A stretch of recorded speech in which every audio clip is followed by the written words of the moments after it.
The widow's black dress had barely faded to gray when the whispers started again. And this time, Josephine Lawson knew they would never stop.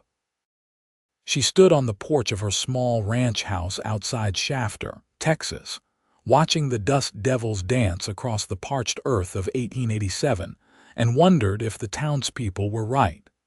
Maybe she was cursed. 3 husbands in 5 years, all dead, all buried in the cemetery on the hill overlooking the town. The mathematical improbability of it all would have been laughable if it were not so painfully real.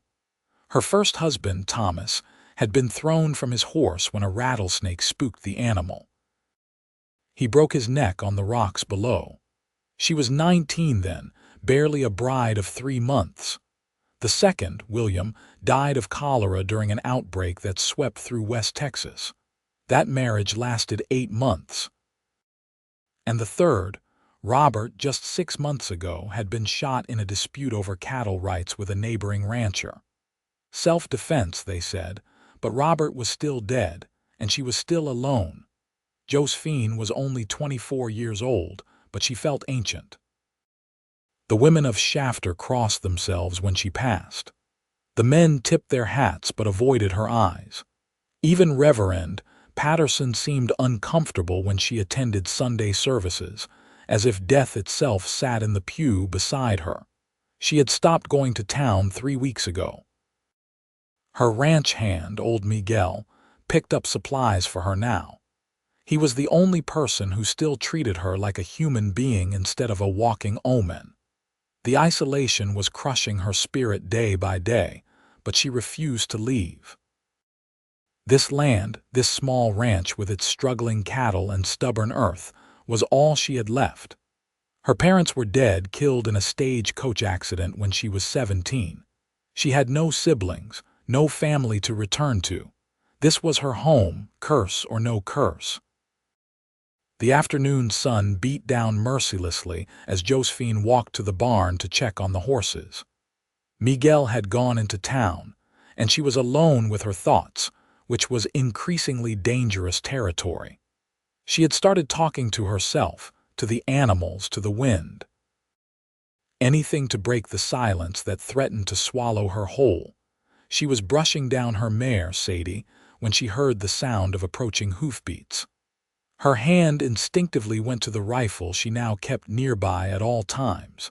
Living alone as a woman, cursed or not, required precautions. A single rider crested the small rise that led to her property. Even from a distance, she could tell he sat his horse with the easy confidence of a man who had spent most of his life in the saddle. As he drew closer, she could make out more details. Tall, broad-shouldered, with a black hat pulled low against the sun.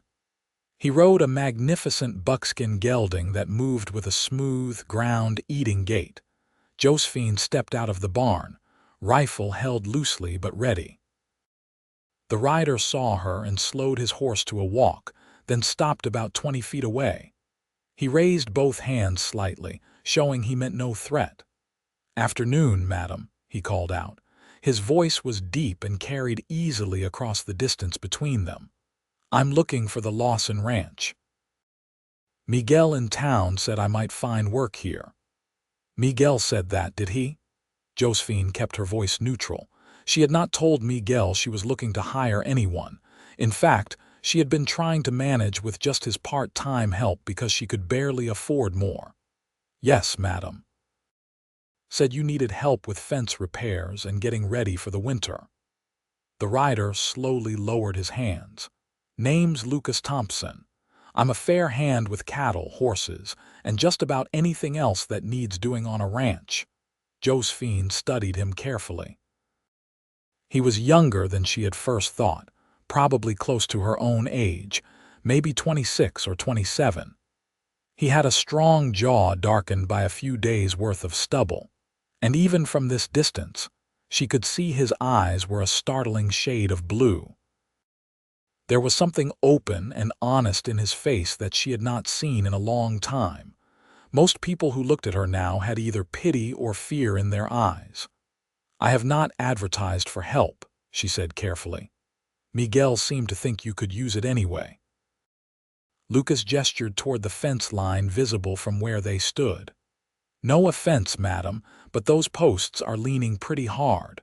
First strong wind is going to take them down. He was right, and she knew it. She had been putting off repairs because she could not do them alone and Miguel's rheumatism had been acting up. But hiring a stranger, a man, to work on her property, the tongues in Shafter would wag even harder than they already were. I suppose Miguel told you about me, she said flatly. About my situation. Lucas tilted his head slightly. He mentioned you had lost your husband, said you were managing the ranch alone. That's all I need to know. That is all he told you. Disbelief colored her voice. Not about the 2 husbands before that. Not about the curse the whole town says I carry. Something flickered across Lucas's face, but it was not fear. It might have been surprise or perhaps curiosity. Miguel mentioned some fool superstition, yes. I do not put much stock in curses. 3 dead husbands might make you reconsider. 3 dead men, Lucas corrected gently. Tragedy follows some people, does not make it their fault, does not make it supernatural. Josephine felt something crack inside her chest, some hard shell she had built around herself. When was the last time someone had said it was not her fault? Even she had started to wonder if somehow, in some way she could not understand, she was responsible. I can pay very little, she heard herself say. Room and board in the barn and what little cash I can spare. That will do just fine, madam. Lucas touched the brim of his hat. I am not particular about accommodations, and I have been sleeping under the stars for the past month anyway. Why? The question came out before she could stop it. Why would you want to work here, knowing what people say? Lucas swung down from his horse with fluid grace. He stood there, holding the reins, looking at her with those steady blue eyes. Because everybody deserves a chance. Because a woman alone should not have to manage a ranch by herself out of fear of what small-minded people might think. And because Miguel seemed real worried about you, madam, and he strikes me as a good judge of character. Josephine lowered the rifle completely. My name is Josephine. If you are going to work here, you might as well use it. Josephine, Lucas repeated, and something about the way he said it, without pity or fear, just respect, made her throat tighten with emotion she did not dare show. The barn is over there. There is a room in the back with a cot. It is not much, but it is clean and dry. You can stable your horse in the second stall. We eat supper at 6. I expect a full day's work for a full day's pay, no matter how small that pay might be. Yes, madam, Josephine. He smiled then, a real smile that reached his eyes. I will not disappoint you. As she watched him lead his horse toward the barn, Josephine felt the first stirring of something she had not felt in a long time. Not quite hope, not yet, but perhaps the possibility of hope. It was a start. That evening she cooked more food than she had in weeks.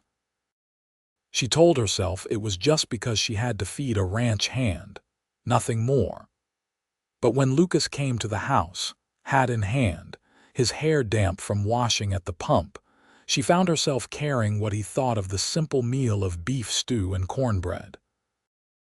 They ate at the small table in her kitchen, and the silence was comfortable rather than oppressive. Lucas had good manners, she noted.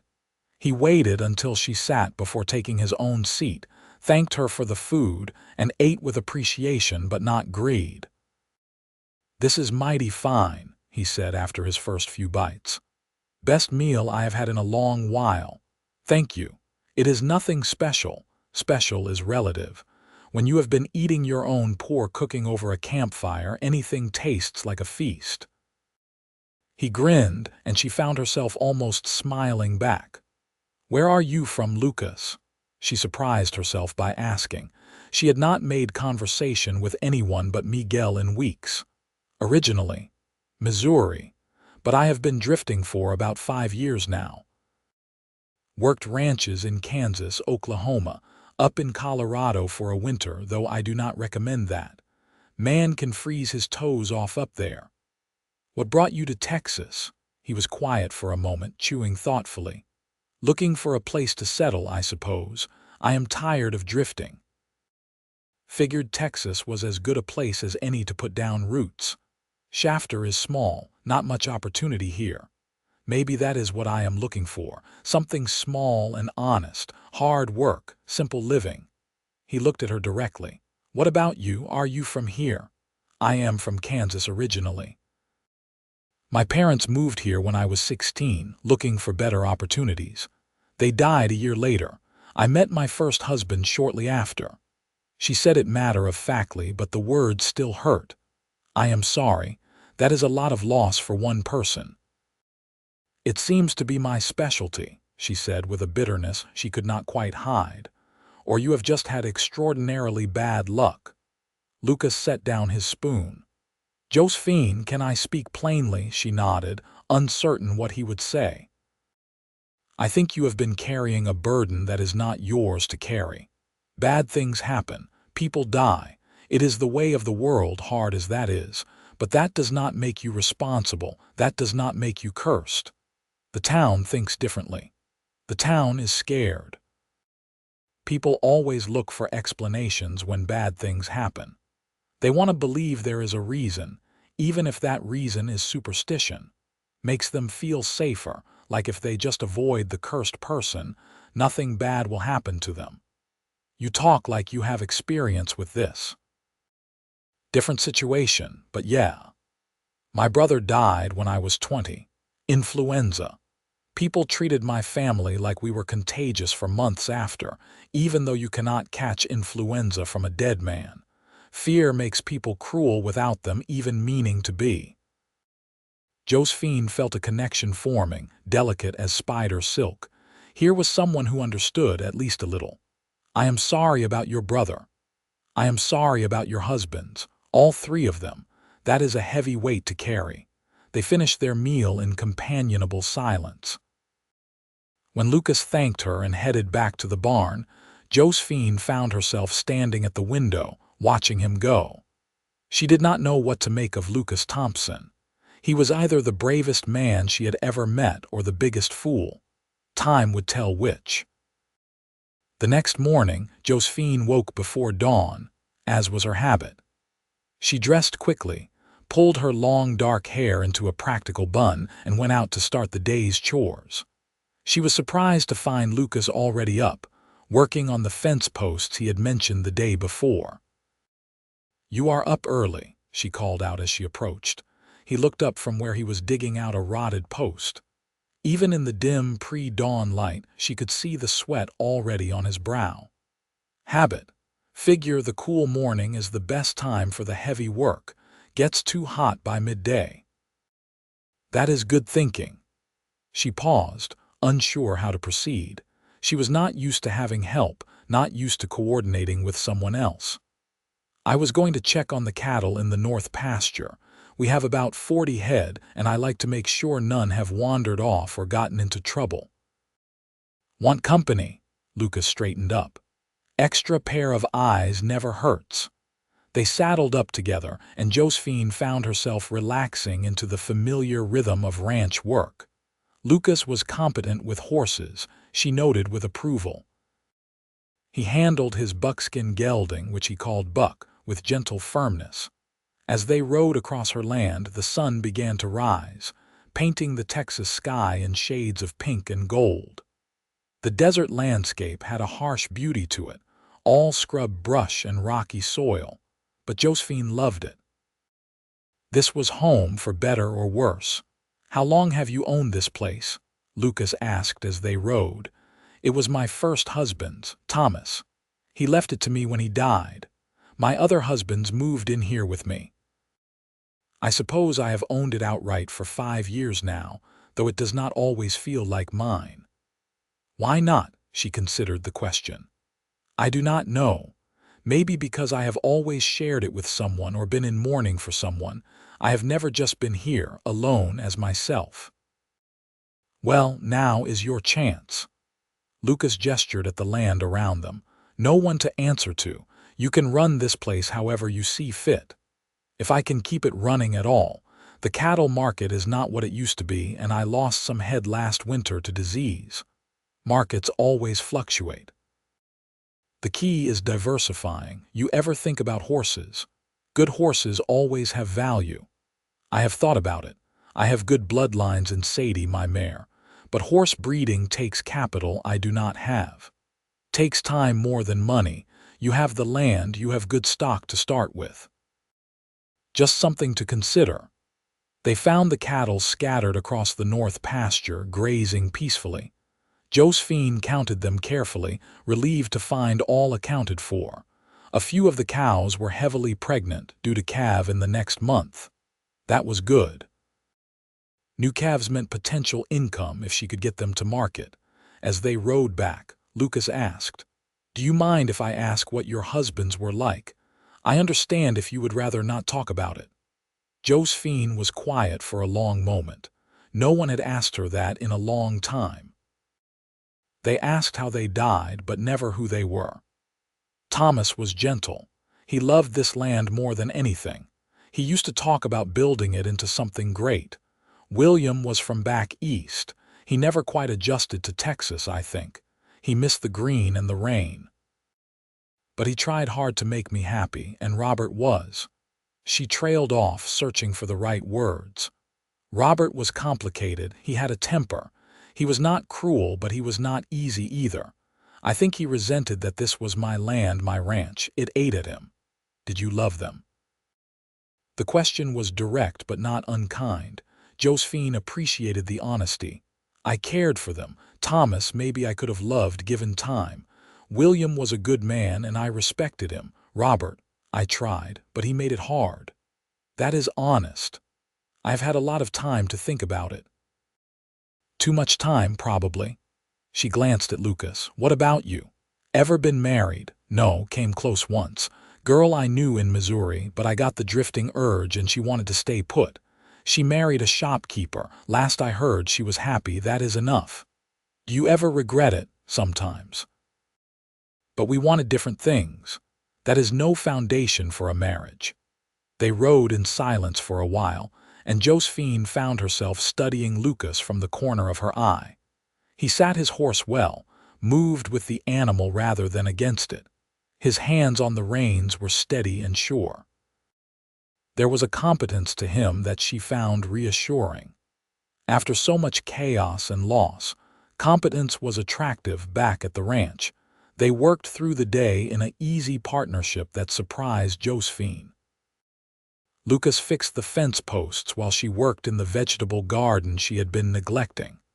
Around noon, she brought them both water and some bread and cheese.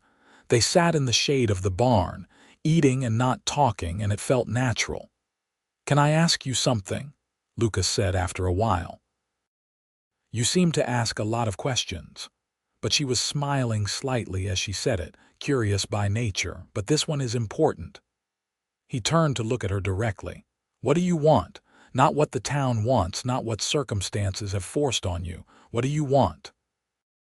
No one had ever asked her that, not once in her entire life. Josephine felt her throat tighten with unexpected emotion. "I want to stop feeling like I am waiting for the next terrible thing to happen. I want to wake up in the morning without dread. I want to feel like my life is mine again." "That is a good start." "What do you want?" she asked, turning the question back on him. "Honestly, I want to stop running. I want to find a place where I fit, where I can build something lasting. I am tired of temporary." He paused. "And I would like to help you get what you want if you will let me." "Why?" the question burst out of her. "Why do you care? You do not know me. You have been here one day." Lucas was quiet for a long moment, his blue eyes thoughtful. "I cannot entirely explain it. But when Miguel told me about you, about a woman managing a ranch alone while the whole town treated her like a pariah, something in me said this was where I needed to be. Call it instinct. Call it fate if you believe in such things. I just know I am supposed to be here." "I have had enough of fate," Josephine said quietly. "Fate has not been kind to me. Then maybe it is not fate, maybe it is just choice. You chose to let me stay. I am choosing to help you. Simple as that. Simple. Nothing in Josephine's life had been simple in 5 years, but maybe it could be. Maybe with Lucas there helping carry the burden, things could be different over the next few weeks. A routine developed. They worked the ranch together during the day, ate meals at the kitchen table in the evening, and slowly, carefully, began to know each other. Lucas was true to his word. He was competent, hardworking, and never overstepped boundaries. He slept in the barn, worked from sunup to sundown, and treated Josephine with unfailing respect. But something was growing between them, delicate and tentative. Josephine felt it in the way her heart beat a little faster when she heard his footsteps approaching. She saw it in the way his eyes lingered on her sometimes, warm and wondering. It terrified her. One evening, after a particularly long day of moving cattle to a new pasture, they sat on the porch watching the sunset.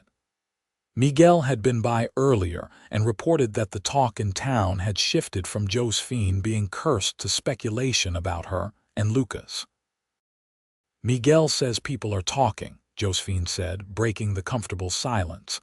"People always talk." Lucas did not sound concerned. "They are saying I have ensnared another man, that you will be dead within the year." "Well, I feel pretty healthy, so I would not worry too much about that." "Lucas, this is not a joke." Josephine's voice was tight with frustration and fear. "What if they are right? What if something happens to you?" He turned to look at her fully. "Josephine, I could walk out to the barn tonight and get kicked by a horse. I could be thrown from buck tomorrow and break my neck. I could eat bad meat and die of food poisoning. Death comes for us all eventually. We cannot live our lives in fear of it.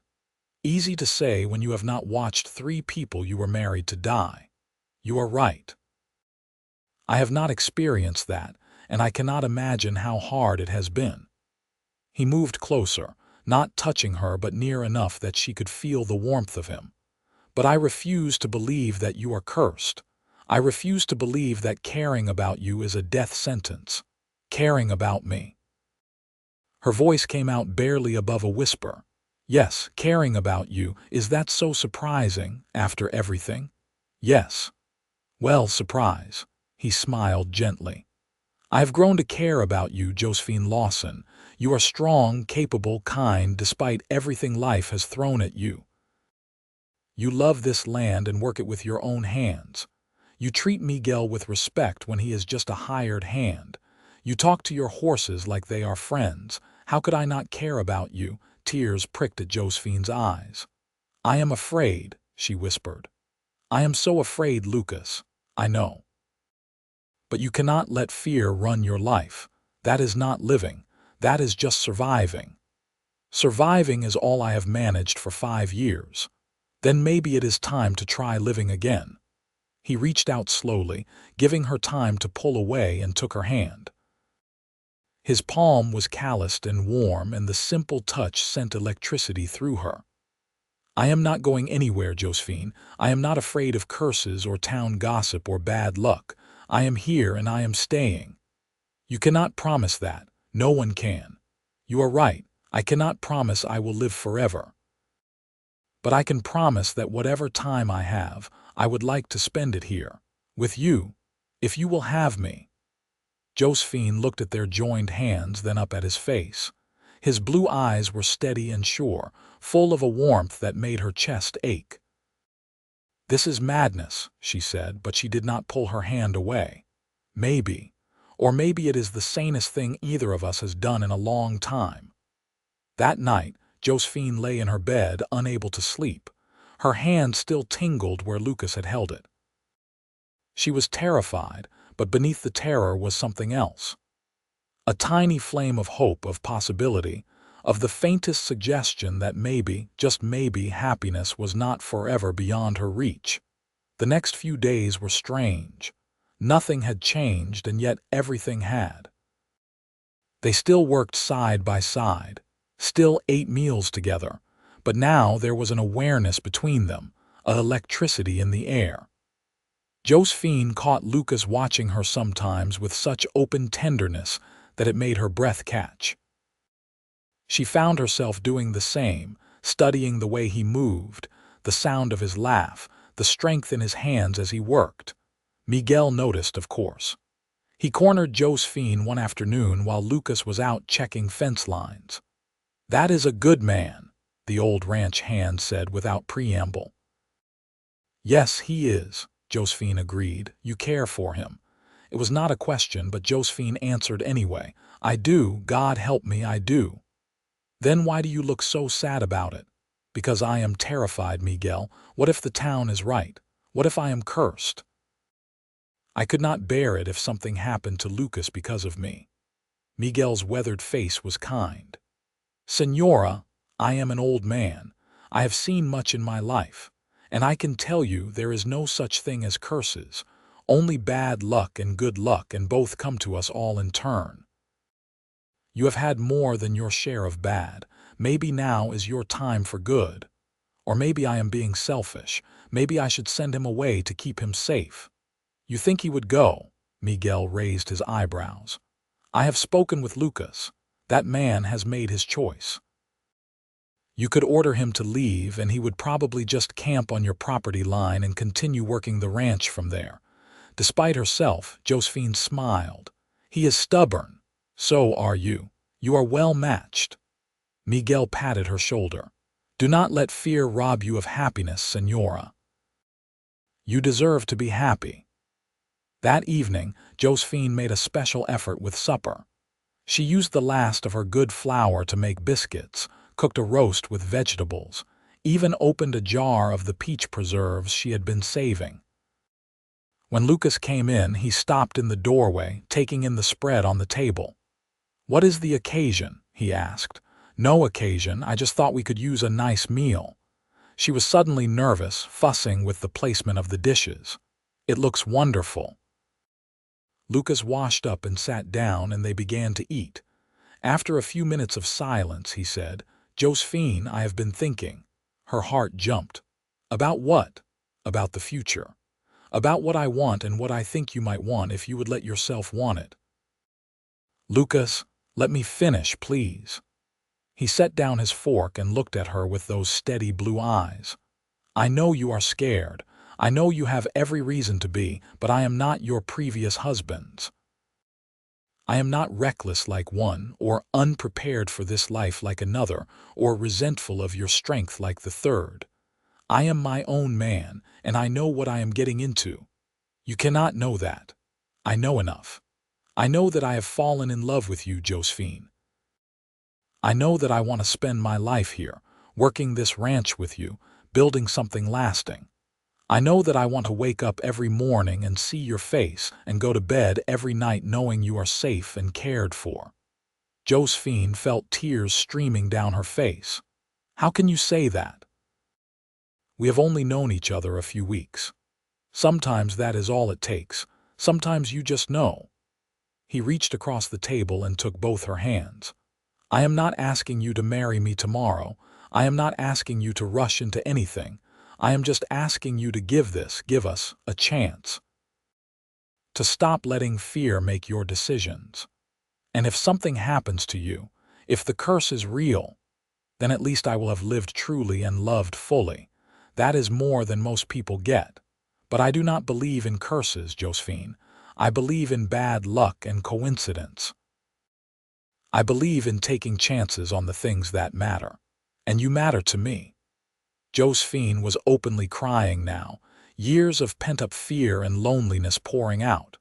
Lucas came around the table and pulled her gently to her feet, wrapping his arms around her. She buried her face in his chest and sobbed while he held her, one hand stroking her hair, murmuring soft words of comfort. When the storm of emotion finally passed, she pulled back slightly, looking up at him. "I do not know how to do this. How to let myself care again without being paralyzed by fear.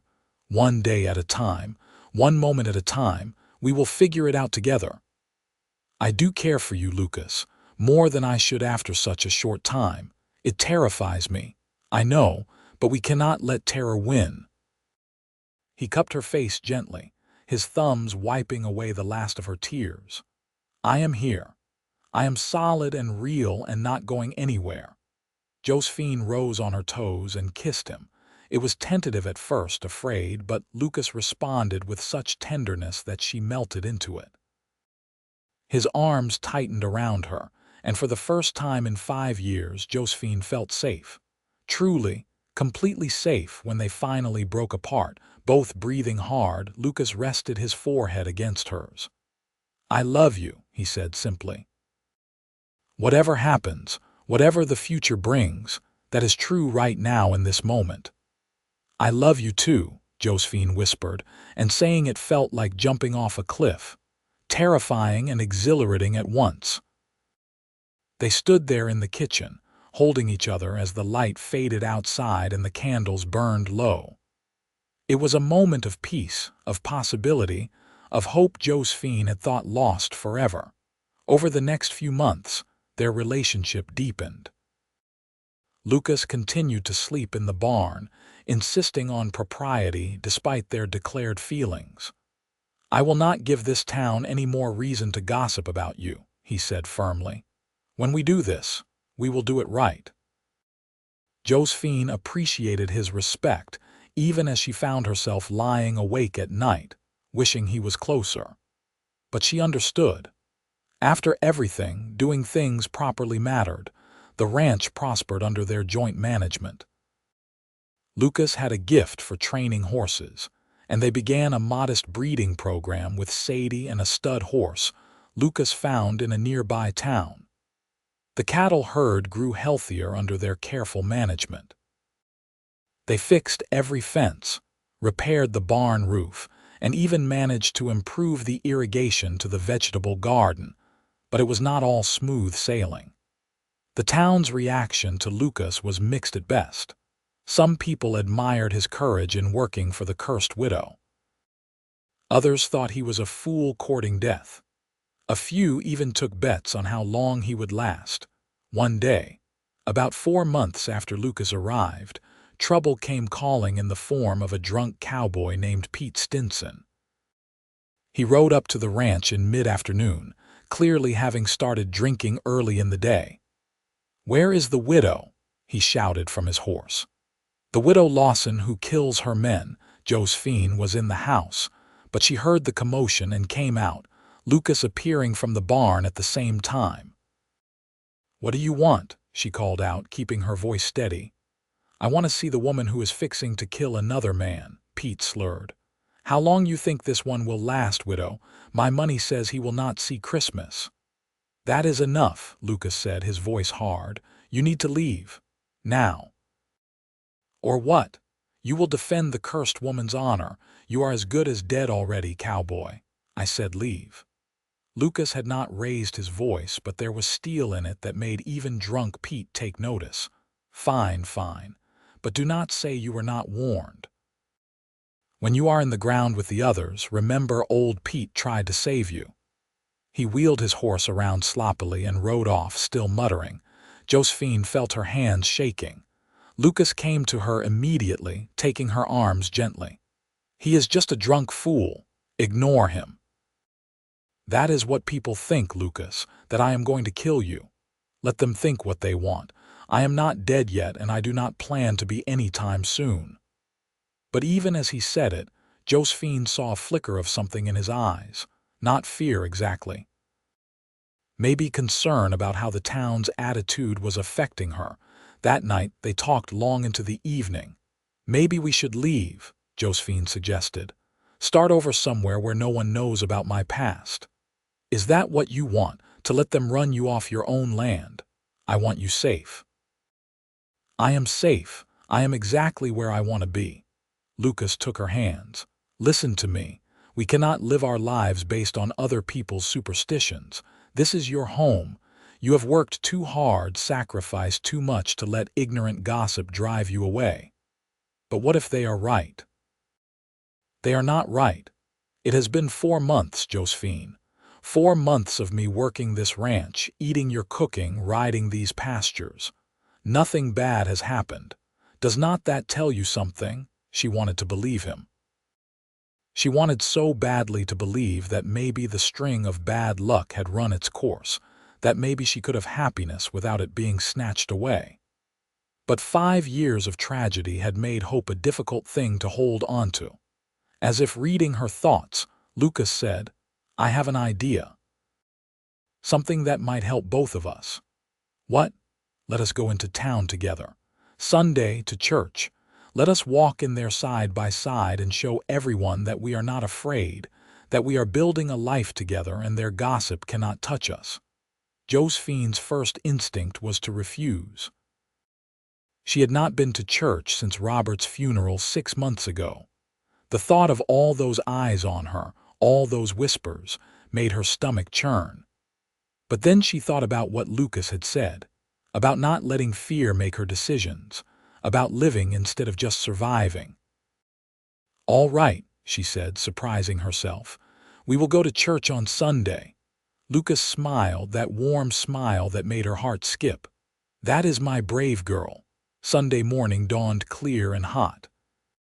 Josephine dressed carefully in her best dress, a dark blue cotton that was respectable without being ostentatious. She pinned her hair up carefully and even allowed herself a touch of rose water, a luxury she rarely indulged in. Lucas cleaned up at the pump and changed into clean clothes. He looked handsome and respectable, Josephine thought, like a man with nothing to hide and nothing to fear. They hitched up the wagon and drove into Shafter together. The small town was busy with Sunday morning activity, families heading to the white clapboard church on Main Street. As Josephine and Lucas drove up, she saw heads turn, felt the weight of curious and judgmental stares. Lucas helped her down from the wagon with careful courtesy. He offered his arm and she took it, feeling the solid strength of him beside her. Together, they walked up the church steps. Inside, the sanctuary was filling up. Reverend Patterson was greeting parishioners at the door. When he saw Josephine, his smile faltered slightly, but he recovered quickly. "Mrs. Lawson, good to see you." "Reverend, this is Lucas Thompson. He works at my ranch." "Mr. Thompson." The Reverend shook Lucas's hand. "Welcome." They found a seat near the back, and Josephine felt every eye in the church on them. She heard the whispers, saw the pointed looks. One woman even clutched her husband's arm and whispered something behind her hand. But Lucas sat beside her, calm and unbothered, and his presence gave her strength. Reverend Patterson's sermon was about faith in the face of adversity. Josephine wondered if it was directed at her, but the Reverend's words were kind. He spoke about how God tests people, how suffering is not always punishment, how faith means trusting in goodness even when circumstances suggest otherwise. As they left after the service, several people made a point of speaking to them. Old Mrs. Henderson, who ran the general store, actually smiled. "Good to see you back, Josephine, and you must be Lucas. Miguel speaks highly of you."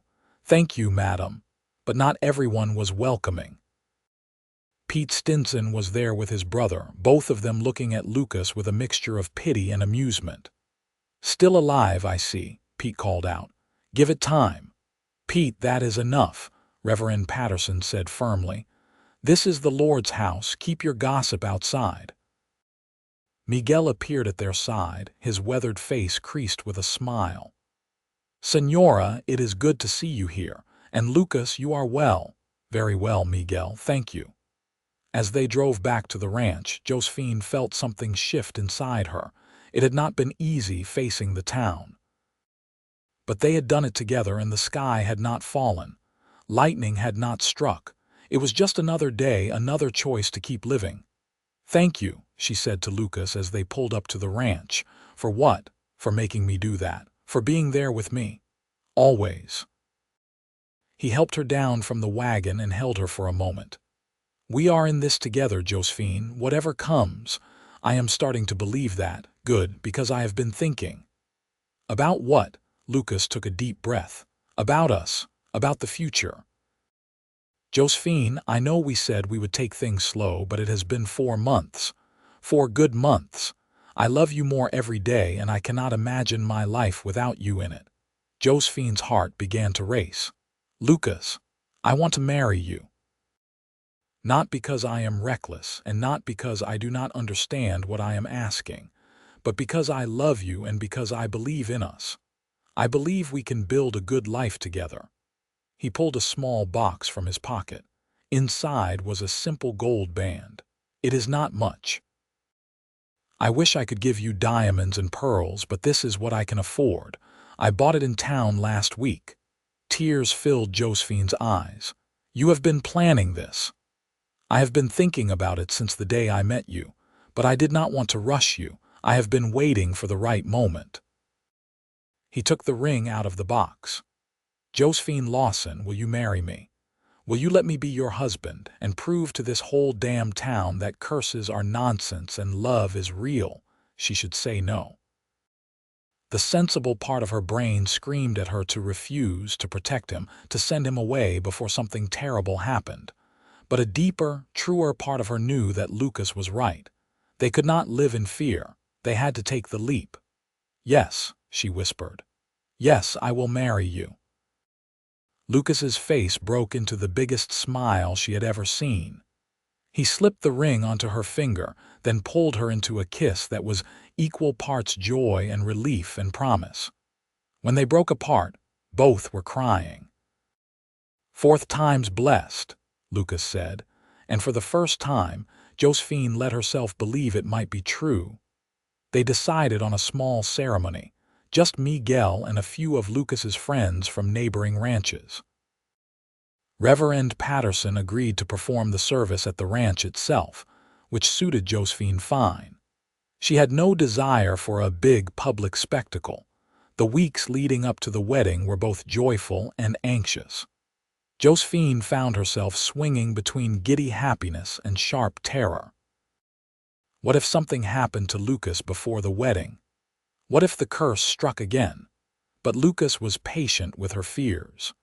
When she woke from nightmares of losing him, he was there to hold her hand through the barn window, talking until dawn if necessary. When she had panic attacks about the wedding, he calmly talked her through them. His steady presence was her anchor. Miguel, for his part, was delighted. He helped them prepare the ranch for the small celebration, even building a new arbor near the house where the ceremony would take place. "I knew that first day," he told Josephine. "I knew Lucas was the one. I could see it in how you looked at each other. You are a romantic, Miguel. I am an old man who has seen enough of life to recognize true love when it appears. You and Lucas, you are meant to be together." Josephine wanted to believe him. She was trying to believe him. The night before the wedding, she could not sleep. She sat on her porch, looking at the stars, thinking about everything that had brought her to this moment. 3 dead husbands, years of loneliness and fear, and now, improbably, love. Real, true love with a man who saw past her tragic history to the woman beneath. She heard footsteps and turned to see Lucas approaching from the barn. "Cannot sleep either?" he asked. "Too much thinking?" He sat beside her on the porch steps. "Want to share?" "I am just marveling at how life turns. 6 months ago, I was alone and convinced I would never be happy again. Now here I am, getting married tomorrow, and I am so happy it terrifies me. Happiness is scary when you have not had much of it. You forget how to trust it. What if something goes wrong, Lucas? What if the wedding is jinxed somehow? Then we will deal with it, together." He took her hand, his thumb rubbing over her ring. "Josephine, I need you to hear me, really hear me. Nothing is going to happen to me. I am healthy, I am careful, and I plan to live a long, long life with you. The curse is in your head. It has always been in your head. 3 dead husbands say otherwise. 3 men who died of natural causes or accidents that had nothing to do with you. Thomas was thrown from a spooked horse. That happens. William caught cholera during an epidemic, tragic but not supernatural, and Robert was shot in a fight that he started. None of that was your fault. The town thinks. The town is full of superstitious gossips with nothing better to do than create drama. Who cares what they think?" He turned to face her fully. "I love you. You love me. That is all that matters. Tomorrow we are going to stand under that arbor Miguel built and make promises to each other. And then we are going to spend the rest of our lives proving that love is stronger than fear." Josephine leaned against him, feeling the solid warmth of his body. "When did you get so wise?" "When I fell in love with a stubborn, beautiful, strong woman who needed someone to believe in her as much as she believed in everyone else. I do love you, Lucas Thompson." "I love you too, Josephine Lawson. Soon to be Josephine Thompson if you still want to take my name." "I do. I want a fresh start, a new name for a new life." They sat together until the sky began to lighten in the east, then Lucas kissed her gently and returned to the barn. "Big day tomorrow. We should both try to get a few hours rest." Josephine went back inside and lay down, and this time, sleep came. She dreamed of sunshine and horses and Lucas's smile, and for once there were no nightmares. Her wedding day dawned perfect and clear, not a cloud in the vast Texas sky. Josephine dressed in a simple cream-colored dress she had sewn herself. It was not fancy, but it was pretty, and when she looked in the mirror, she saw a woman on the verge of happiness rather than tragedy. Miguel's wife, Rosa, whom Josephine had not even known would be there, arrived early to help with her hair and to bring flowers from her own garden. "You look beautiful, Senora," Rosa said warmly, "like a woman in love." "I am. I really am." The ceremony was set for late afternoon when the worst heat of the day had passed. Lucas's friends arrived, a handful of cowboys from neighboring ranches who treated Josephine with respect and genuine warmth. They clearly thought highly of Lucas, and that endeared them to her. Reverend Patterson arrived and set up near the arbor. Miguel stood ready to give Josephine away, an honor that made the old man's eyes shine with tears. And Lucas waited under the arbor, dressed in new black pants and a crisp white shirt, his hat in his hands, looking at her like she was the only person in the world. As Josephine walked toward him, her hand on Miguel's arm, she felt time slow down. This was it. The moment she chose love over fear. The moment she decided to believe in a future instead of being haunted by the past. Lucas's eyes never left hers as she approached. When Miguel placed her hand in his, she felt a surge of rightness. This was where she belonged. Reverend Patterson began the service. "Dearly beloved, we are gathered here today to join Lucas Thompson and Josephine Lawson in holy matrimony. Marriage is a sacred bond, not to be entered into lightly, but with commitment and faith." The words washed over Josephine, familiar and comforting. She heard Lucas's voice, strong and sure, as he made his vows. "I, Lucas, take you, Josephine, to be my lawfully wedded wife. I promise to love you, honor you, protect you, and stand by your side in good times and bad, in sickness and health, for all the days of my life." Then it was her turn. Her voice shook at first, but grew stronger as she spoke. "I, Josephine, take you, Lucas, to be my lawfully wedded husband. I promise to love you, honor you, trust you, and build a life with you full of hope and happiness for all the days of my life." "Do you have rings?" Reverend Patterson asked. Lucas produced 2 simple gold bands. They exchanged them, and Josephine felt the weight of the ring on her finger, solid and real and reassuring. "By the power vested in me, I now pronounce you husband and wife. Lucas, you may kiss your bride." Lucas pulled her close and kissed her, gentle and sweet and full of promise. The small group of witnesses clapped and cheered, and Josephine felt joy burst through her like sunshine breaking through clouds. They celebrated with a simple meal Rosa had helped prepare. There was roasted meat, fresh bread, vegetables from the garden, and even a small cake that Rosa had baked. Lucas's friends told stories and teased the newlyweds good-naturedly. Miguel made a toast, his voice thick with emotion. To Lucas and Josephine.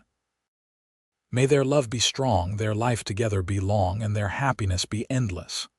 Hear, hear, everyone echoed.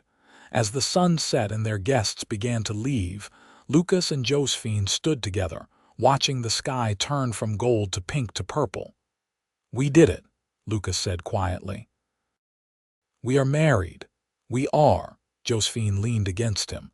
I am terrified and happy at the same time. The happy part will win out. Give it time. That night, Lucas did not return to the barn. He carried Josephine over the threshold of the house into the bedroom that would now be theirs. And as they came together as husband and wife for the first time, Josephine felt the last of her fear begin to melt away. This was right. This was good. This was what love was supposed to feel like. In the months that followed, life settled into a new rhythm. The town's attitude slowly began to shift. When Lucas continued to thrive, continued to work the ranch and walk through Shafter on errands without dropping dead, people began to whisper that maybe the curse was broken. Maybe the fourth husband was different. Maybe, just maybe, Josephine had not been cursed at all. Winter came and went. The cattle and horses prospered. Josephine and Lucas worked the ranch together, and in their spare moments, they dreamed together. They talked about expanding the house, about building the horse breeding program into something significant, about all the years they would have together. Spring arrived, and with it, new life. The cattle calved successfully, and Josephine's mare Sadie delivered a healthy foal that showed great promise. But the most significant new life was the one Josephine discovered she was carrying. She was nervous to tell Lucas at first.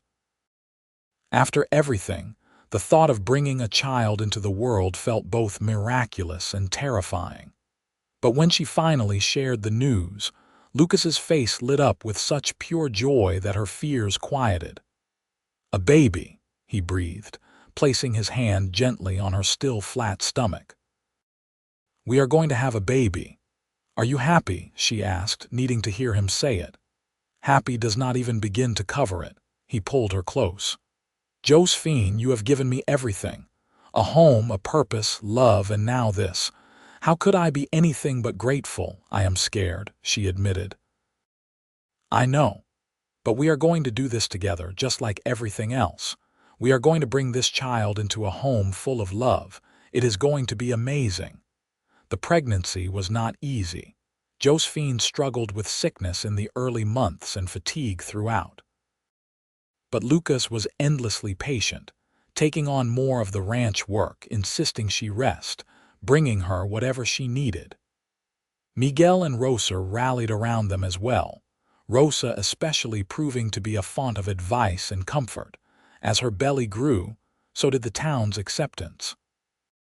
It was hard to maintain that someone was cursed when they were glowing with pregnancy, radiating happiness, living a normal and prosperous life. Old Mrs. Henderson even threw her a small celebration at the general store, inviting the town's women to bring gifts for the baby. It was not a huge gathering, and some women still stayed away, but it was a significant gesture. On a warm September day in 1888, after a labor that was long but without complications, Josephine delivered a healthy baby boy. Lucas was there through all of it, holding her hand, wiping her brow, whispering encouragement and love. When the midwife placed the baby in Josephine's arms, both parents wept with joy. "He is perfect," Lucas said, his voice choked with emotion. "Look at him. He is absolutely perfect." They named him Thomas William Thompson, honoring the memory of Josephine's first two husbands. It felt right, acknowledging the past while celebrating the future. Little Tommy had his father's blue eyes and his mother's dark hair, and from the first moment, he was adored beyond measure. The next few years were the happiest of Josephine's life. She and Lucas raised Tommy together, expanding the ranch, building their horse breeding program into a respected operation. They added a second child, a daughter they named Sarah Rose, when Tommy was 2. And then a third, another boy named James, 2 years after that. The house that had once been so lonely became filled with laughter and noise and life. Lucas proved to be a wonderful father, patient and playful and deeply devoted to his children. Josephine watched him teach Tommy to ride, saw him rock Sarah to sleep with a tenderness that made her heart ache with love. This was the life she had never thought she would have.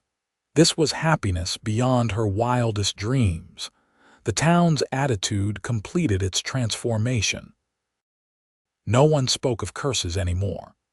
Josephine Thompson was just another rancher's wife, raising her family and working her land. Some of the older folks remembered the dark days, but even they had to acknowledge that the curse, if it ever existed, was clearly broken. On their 5th wedding anniversary, Lucas surprised Josephine with a gift. "Close your eyes," he said, leading her outside. When she opened them, she saw he had commissioned a new sign for the ranch entrance. Where there had been nothing before, now stood a beautiful carved wooden sign that read, "Thompson Ranch ESD. 1887, 4th times blessed." Josephine felt tears spring to her eyes. "You remembered." "Of course I remembered. It is what I said when everyone thought I was crazy for working here." Turns out I was right. He wrapped his arms around her from behind. "4th time was blessed. You are my blessing, Josephine. You and our children and this life we have built together." She turned in his arms to kiss him. "I love you. I cannot imagine my life without you." "Good thing you do not have to." The years continued to pass, each one building on the happiness of the last. Tommy grew into a responsible young man who loved the ranch as much as his parents did. Sarah was spirited and clever, always asking questions and getting into mischief. James was gentle and thoughtful, with a gift for gentling horses that rivaled his father's. Miguel eventually retired, though he and Rosa remained close friends with the family, visiting often to see the children they thought of as grandchildren. The ranch prospered, becoming one of the most successful operations in the area. Lucas's horse breeding program gained a reputation across Texas for producing quality animals, but the greatest success was the love that filled every corner of their lives. Josephine woke every morning grateful, went to bed every night content. The nightmares of her past faded to distant memory. The fear that had once defined her life was replaced by faith in the future. On a warm evening in the summer of 1899, Josephine and Lucas sat on their porch watching the sunset, just as they had done countless times over the years. Their children were grown now. Tommy was 20, engaged to a sweet girl from a neighboring ranch. Sarah was 18 and talking about becoming a teacher. James, at 16, was his father's shadow on the ranch. "Hard to believe it has been 12 years, Josephine said, leaning against Lucas's shoulder. "Best 12 years of my life," he replied, kissing the top of her head. "Do you ever think about that first day? When you rode up to the ranch and I met you with a rifle all the time? I think about how close I came to never meeting you. What if Miguel had not mentioned you? What if I had gone to a different town? But you did not. You came here. You stayed despite everything. Because I knew." Lucas took her hand, their fingers intertwining with the ease of long practice. "From that very first day, some part of me knew you were going to be important to me, that this place would become my home. The town thought you would be dead within a year.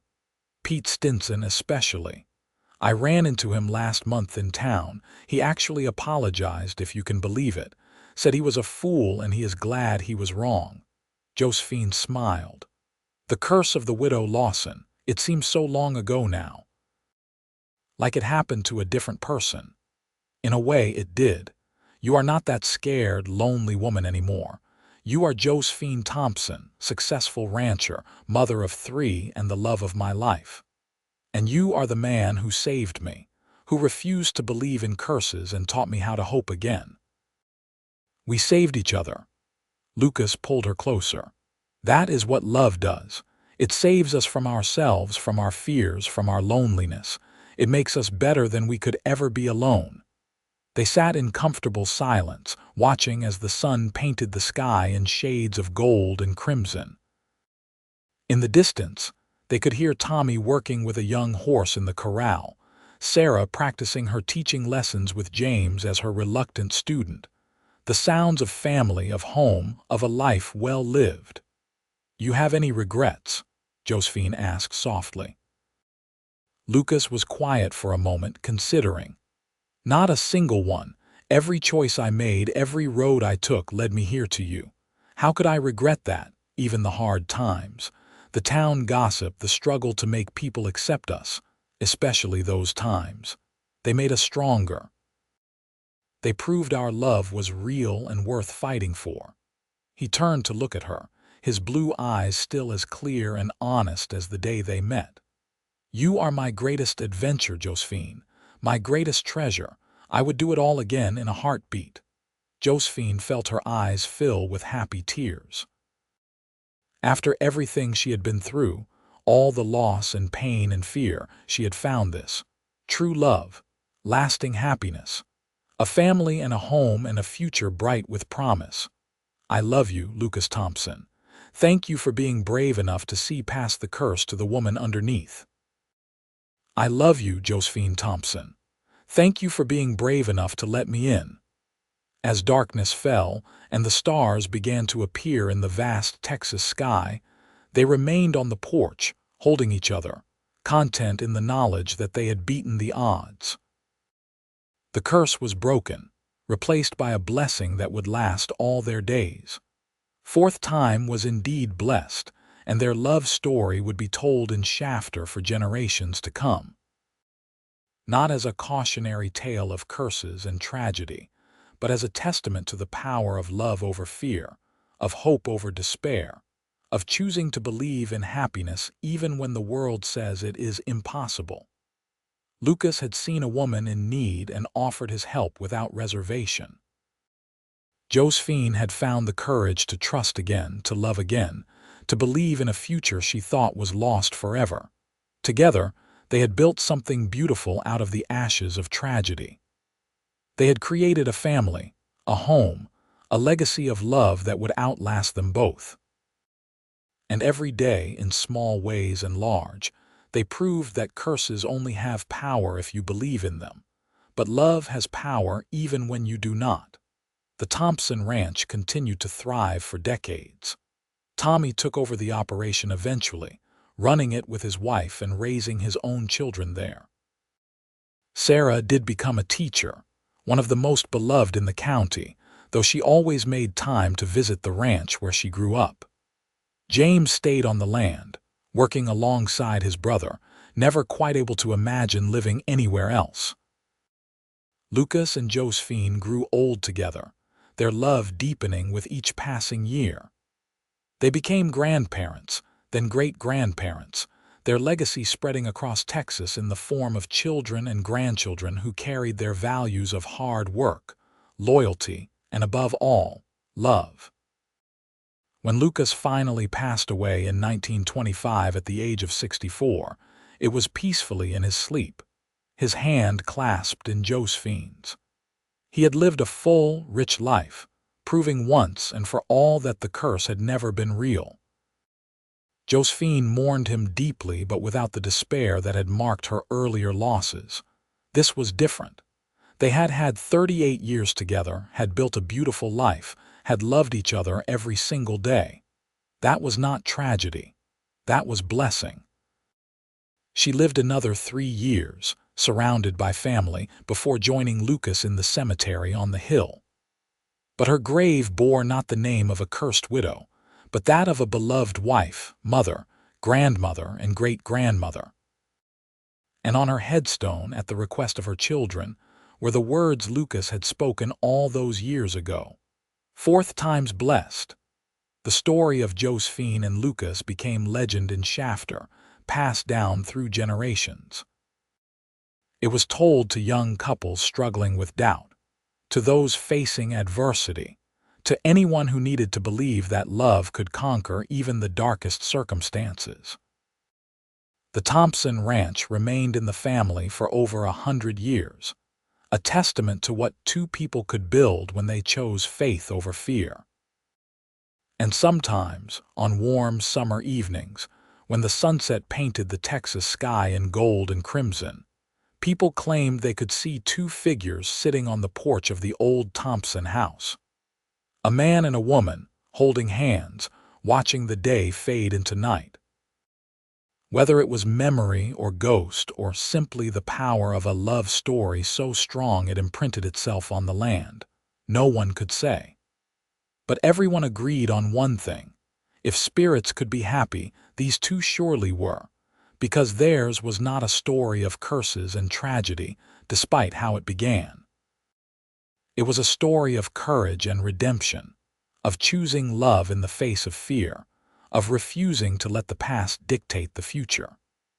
It was the story of a fearless cowboy who looked at a cursed widow and saw only a woman deserving of love, and a woman brave enough to believe him.